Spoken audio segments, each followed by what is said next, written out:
Shalom, selamat pagi rekan-rekan pemuda. Puji Tuhan kita boleh memasuki pekan yang baru di hari ini, Senin tanggal 21 Februari 2022. Saat ini kita akan kembali bersama mendengarkan dan juga merenungkan kebenaran firman Tuhan. Mari kita siapkan hati dan pikiran kita bersatu di dalam doa. Allah Bapa kami yang bertahta di dalam kerajaan surga, syukur kami naikkan kepadamu ya Bapa, atas penyertaan dan pelindungan-Mu selama semalam kami boleh beristirahat ya Tuhan, dan saat ini kami mau bersama-sama mendengarkan dan merenungkan firman-Mu Tuhan. Kami mohon bimbing dan urapi setiap kami Tuhan pribadi lepas pribadi, agar kami boleh benar-benar memahami apa yang mau Tuhan sampaikan kepada kami, dan kami pun dapat dengan setia melakukan firman-Mu di dalam kehidupan kami sehari-hari. Ampuni salah dan dosa kami Tuhan, jadikan kami anak-anak-Mu yang taat untuk melakukan firman-Mu.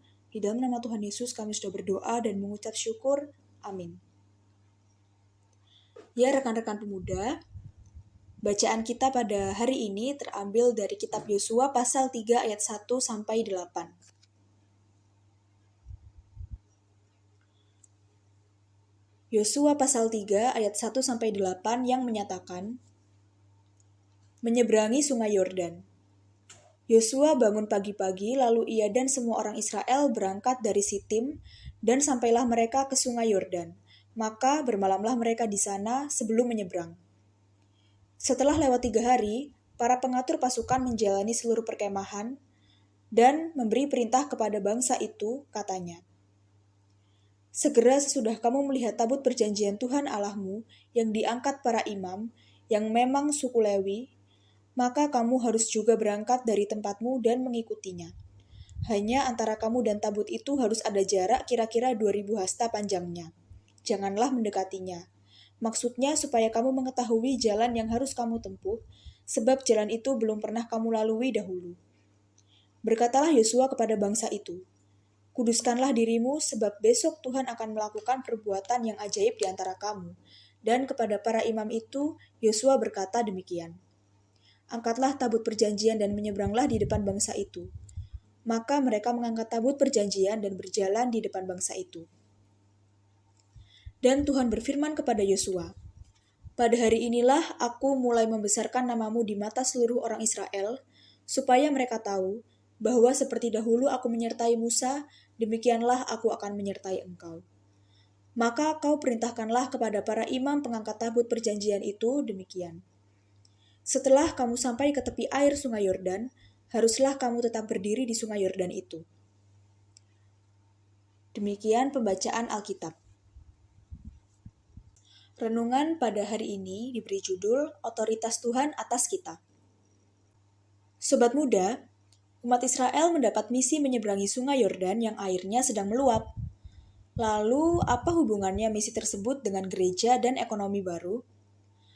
Mari kita melihatnya dari perspektif Yosua bekerja menjalankan misi tersebut. Spoiler, Yosua berhasil.